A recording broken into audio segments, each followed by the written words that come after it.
ام المومنین، حبیب رب العالمین، عتیقہ بنت عتیق، صدیقہ بنت صدیق، حضرت سیدہ عائشہ صدیقہ، سب کہیں رضی اللہ تعالی عنہا۔ کروڑوں سلام اس مقدس خاتون پر۔ جبریل امین آئے، ان کو سبز ریشم میں لپیٹ کر کہ حضور اس کو اللہ نے دنیا و آخرت میں آپ کی بیوی کے طور پر پسند کیا ہے۔ جس کو اللہ نے اپنے حبیب کی بیوی بنانا چاہا، پسند کیا، کتنی شان والی ہوگی وہ خاتون۔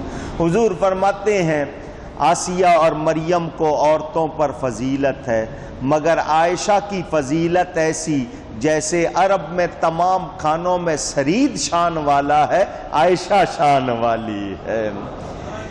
یہ اتنی بڑی عالمہ، اتنی بڑی فاضلہ، علماء کہتے ہیں اگر دین کے 3 حصے کرو تو ان سے ایک حصہ امت کو ملا ہے۔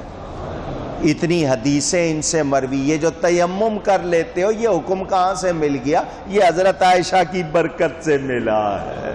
ان کا ہار گم ہوا تو تم کو تیمم مل گیا، ان کے صدقے کتنے احکام ملے۔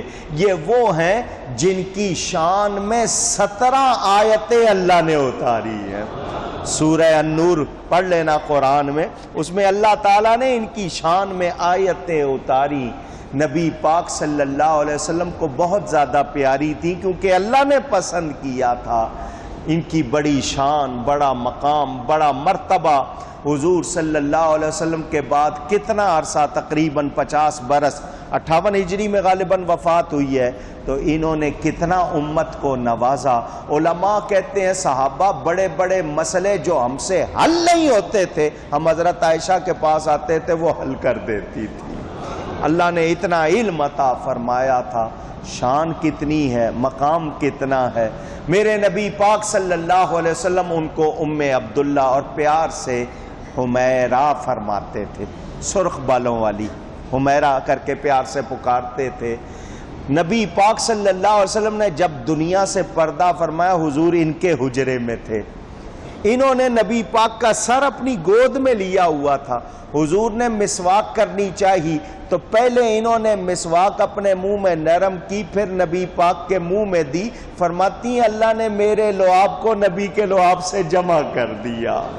انہی کے حجرے میں آج بھی نبی پاک آرام فرما ہے۔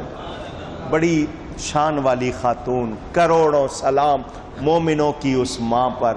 ان کا وصال 18 رمضان اور کچھ روایتوں کے مطابق 17 رمضان بتایا جاتا ہے، تو ہم ان کی بھی یاد منا رہے ہیں۔